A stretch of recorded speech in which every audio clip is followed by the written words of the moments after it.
el año de nuestro Señor de 1587, el cartógrafo Urbano Monte dibujó a mano el mapamundi más grande y detallado de la época. Las 60 páginas que lo forman nunca llegaron a mostrarse unidas. Un equipo de la Universidad de Stanford acaba de hacer precisamente eso, y el resultado es espectacular.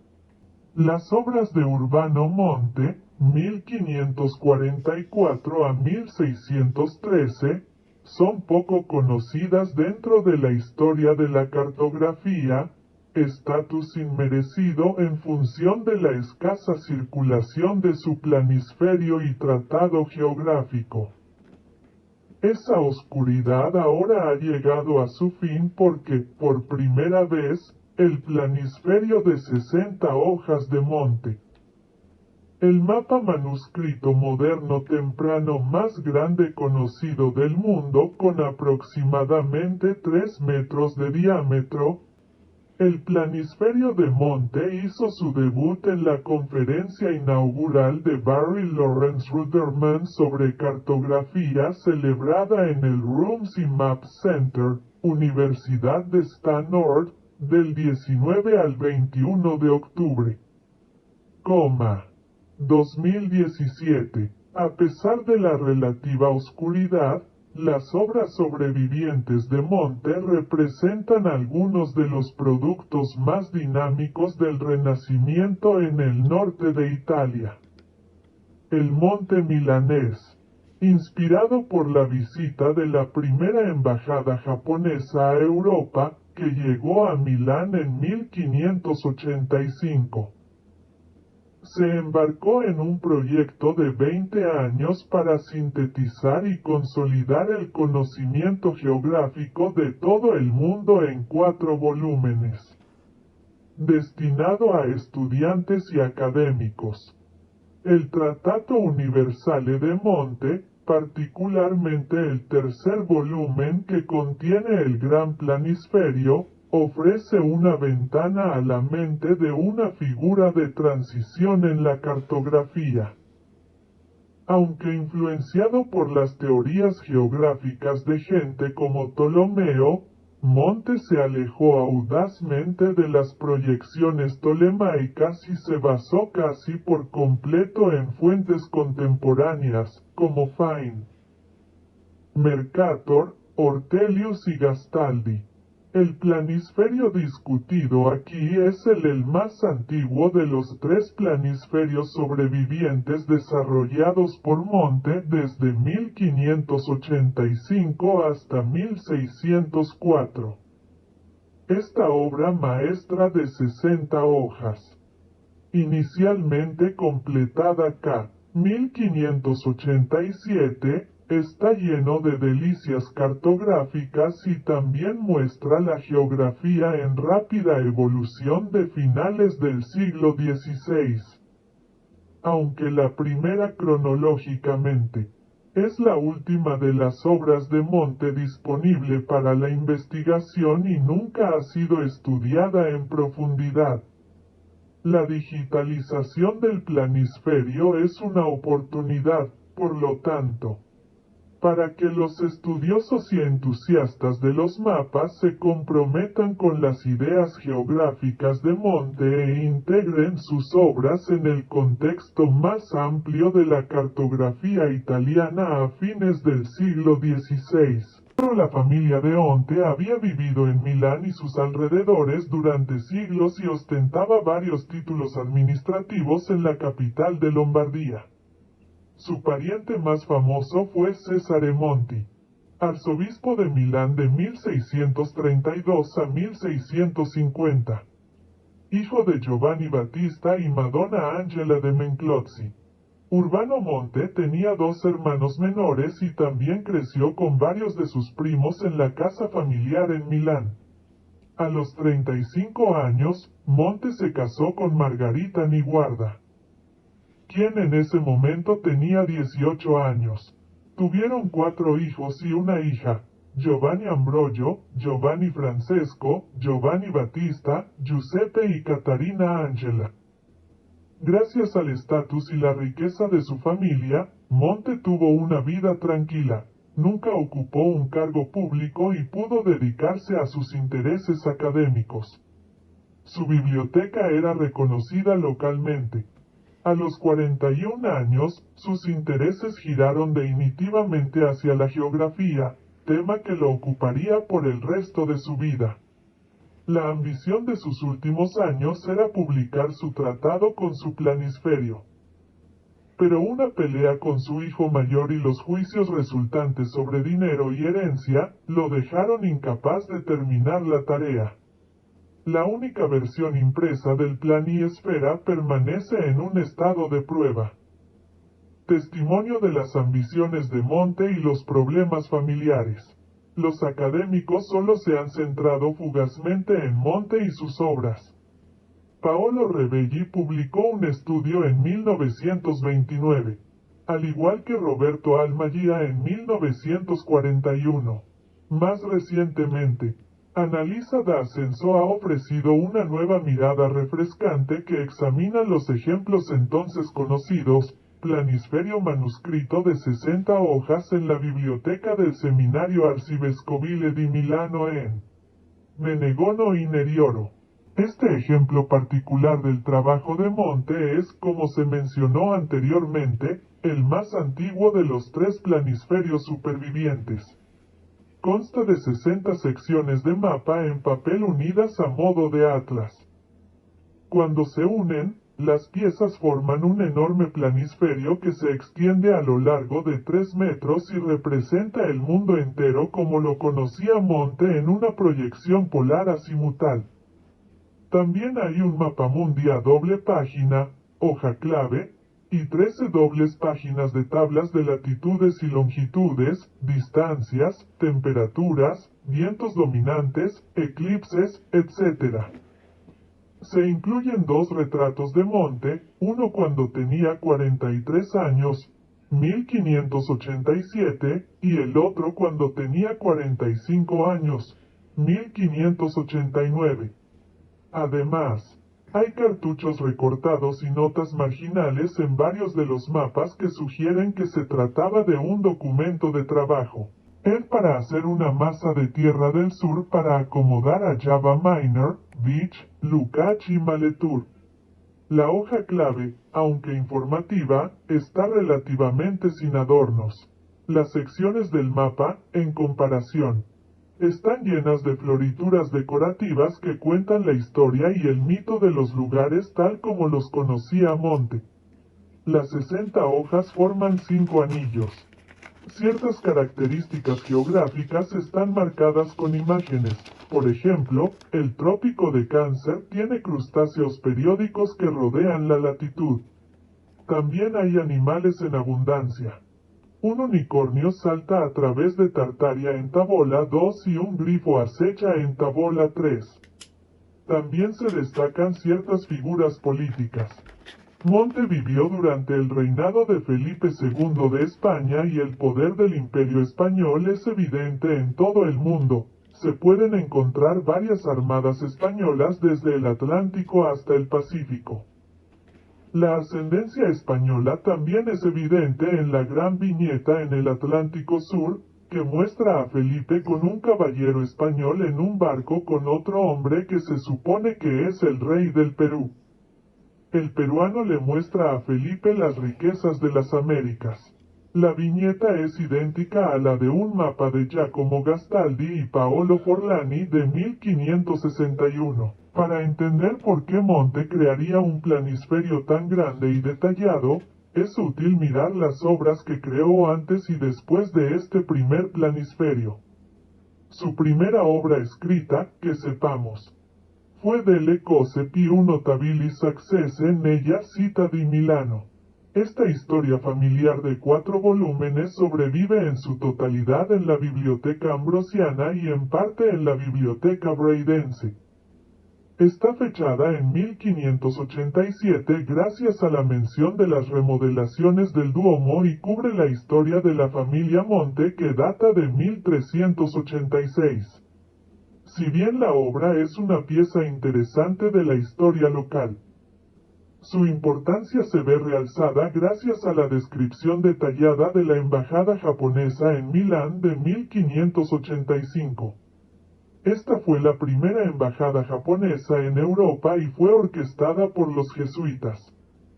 Específicamente Alessandro Valignano, el visitador de las misiones jesuitas en las Indias Orientales. Los jesuitas habían comenzado su misión en Japón en 1549 e hicieron importantes contactos en todo el espectro social. De hecho, 2 de los 4 muchachos seleccionados para la peregrinación para ver al Papa representaban a varios daimyo japoneses, o señores feudales, que se habían convertido al catolicismo. Los 4 adolescentes partieron de Nagasaki con Valignano el 20 de febrero de 1582. Se detuvieron en Goa, donde Valignano recibió otra tarea, dejando a los jóvenes con Nuno Rodríguez, el rector del colegio jesuita en Goa. Llegaron a Lisboa el 11 de agosto de 1584, desde donde iniciaron su gira europea por Portugal y España. Allí conocieron a Felipe II. Luego continuaron a Italia vía Livorno y finalmente a Roma. El primer trabajo geográfico de Monte y la embajada japonesa en Roma tuvieron una audiencia con el Papa Gregorio XIII, quien los obsequió con finas ropas y quedó impresionado por su piedad y presencia. Mientras los muchachos visitaban Roma, Gregorio XIII murió, dejando a los muchachos presenciar la ciudad eterna mientras realizaba un cónclave para elegir a Sixto V, con quien también se reunieron. En su viaje de regreso, continuaron su gira por Roma y en julio el 25 de noviembre de 1585 entraron en Milán. Aquí es donde Monte se encontró con los chicos. En el 4º volumen de su Delle cose più notabili comentó sobre su apariencia y modales. A los primeros los encontró extraños, pero pensó que sus modales eran impresionantes y sus hábitos alimenticios fascinantes. La visita de los niños japoneses provocó un interés en la geografía japonesa. Monte no solo leyó sobre Japón en la literatura existente, la mayor parte escrita por los jesuitas, sino que probablemente también tuvo acceso al conocimiento de los jesuitas durante la visita de la embajada. Comentó que la isla japonesa era 3 veces más grande que Italia. Y también escribió sobre la administración de los daimios, la salud de la gente y el progreso de las misiones jesuitas. En 1589, Monte publicó un mapa impresionantemente detallado de Japón. La primera incursión conocida de Monte en la cartografía. Japón está mapeado de manera similar en el planisferio, en tabola IX. Aunque parece de forma extraña y se extiende más de este a oeste que de norte a sur. Son los numerosos nombres de lugares específicos incluidos los que muestran su valor en comparación con las versiones contemporáneas. También muestra la profundidad de la investigación realizada por Monte. Tan pronto como terminó su historia familiar con su sección sobre Japón, Monte se embarcó en su mayor esfuerzo académico, el Trattato Universale. Concebida como una obra de referencia para estudiantes y académicos, la obra constaba de 4 volúmenes, y el tercero contenía el planisferio primero en 60 y luego en 64 hojas. El tercer volumen fue la primera de las partes de la obra que se terminó y es la más grande. De los tomos su contenido refleja la amplia definición de geografía en ese momento, que abarcaba la historia, la economía política y la etnografía. Los volúmenes incluyen descripciones de cada uno de los países y regiones del mundo, incluida su ubicación relativa, clima, nombres, historia, fortificaciones, formas de gobierno, características físicas, hábitos, idiomas y religión. El tamaño del volumen 3 también se amplía. por las muchas láminas del planisferio. Según D'Ascenso, Monte probablemente comenzó a trabajar en el mapa en julio de 1585, justo después de la llegada de los japoneses. Leyó todo lo que pudo durante los siguientes 2 años, completando y revisando el planisferio desde 1587 hasta 1590. Como D'Ascenso explica más adelante, es probable que Monte tuviera acceso a algunos mapas impresos y varios atlas de los que extrajo su información. Es poco probable que Monte leyera las obras originales de los geógrafos griegos y romanos, pero es más probable que las leyera tal como fueron digeridas a través de fuentes del siglo XVI. La fuente principal que utilizó fue el trabajo de su contemporáneo Giovanni Loren.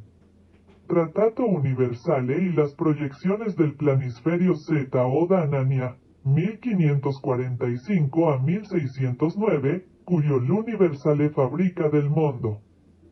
Overo Cosmografía se publicó por primera vez en Nápoles en 1573 y una edición ampliada se publicó en Venecia en 1576. En la obra, Danania realiza una revisión de la geografía.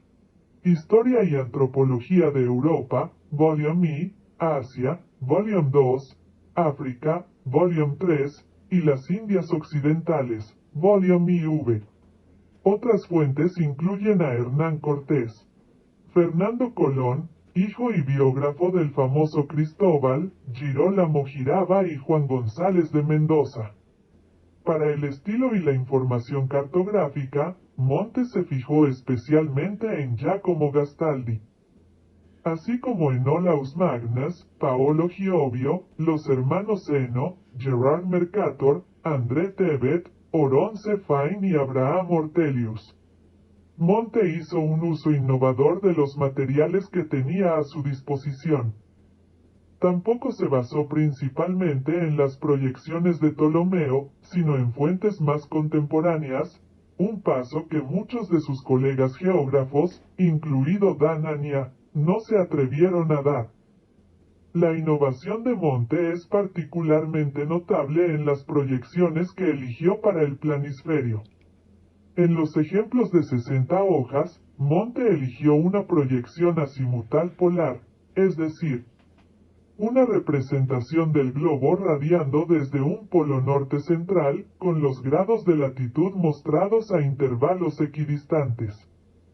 El Renacimiento fue una época de experimentación con proyecciones para mapas del mundo, y Monte fue un estudioso de las diversas proyecciones que se usaban entonces.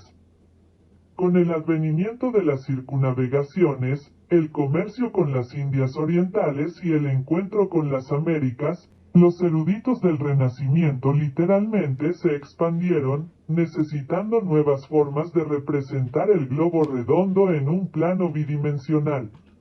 En 1506, se acredita a Johannes Ruisch como el primero en colocar el polo norte en el centro de una proyección cónica equidistante, representando el mundo como un abanico desplegado. Previamente, en 1426, el conde de Diefenbach completó un mapa celeste del hemisferio norte con el polo norte en el centro. En 1512, Walter Ludd incluyó una proyección polar como diagrama en una compilación realizada por Gregor Reisch. Otros, como el Mapamundi de Peter Appian de 1530.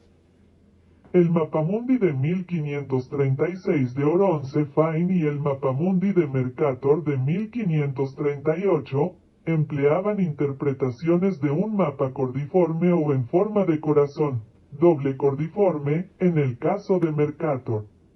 Además, es posible que Monte se haya inspirado en la obra de Guillaume Postel. Postel publicó, en 1578, no existen copias, reimpresiones en 1581, 1621, Polo Aptata Nova Charta Universi. Un hemisferio norte azimutal polar con el hemisferio sur dividido en 12 hemisferios azimutales. aunque no se conoce la inspiración precisa de Monte para la proyección azimutal polar. Es seguro que la proyección se seguiría utilizando. Los contemporáneos de Monte estaban al tanto de su trabajo, aunque los estudiosos posteriores ignoraron sus contribuciones. Es posible que Gennaro Pisicaro conociera el trabajo de Monte cuando realizó su escritorio con incrustaciones de proyección polar en 1587. Más tarde, Cassini elegiría la proyección polar azimutal para el gran mapa en el piso del Observatorio de París y, en el siglo XVIII, Heinrich Scherer asumió la proyección, entre otros. Monte hizo otra elección después de hacer este planisferio. En la versión de 64 hojas, la proyección se cambió de una proyección azimutal polar a una proyección lobular. El hemisferio norte todavía se muestra en la proyección polar. Las tabolas IA-12 son prácticamente iguales. Pero el hemisferio sur está dividido en 4 pétalos o lóbulos que rodean el hemisferio norte. No está claro por qué Monte cambió la proyección, ya sea por razones académicas o como resultado de una solicitud de su grabador. Cualquiera que sea la elección, hizo una de las elecciones de proyección más inusuales del siglo XVI y mostró su evolución como pensador geográfico. Por ejemplo, en lugar de 8 islas en los océanos del sur, redujo el número a 3 en la proyección lobular. El proyecto del mapa de Monte parece una empresa monumental a los ojos modernos, sin embargo.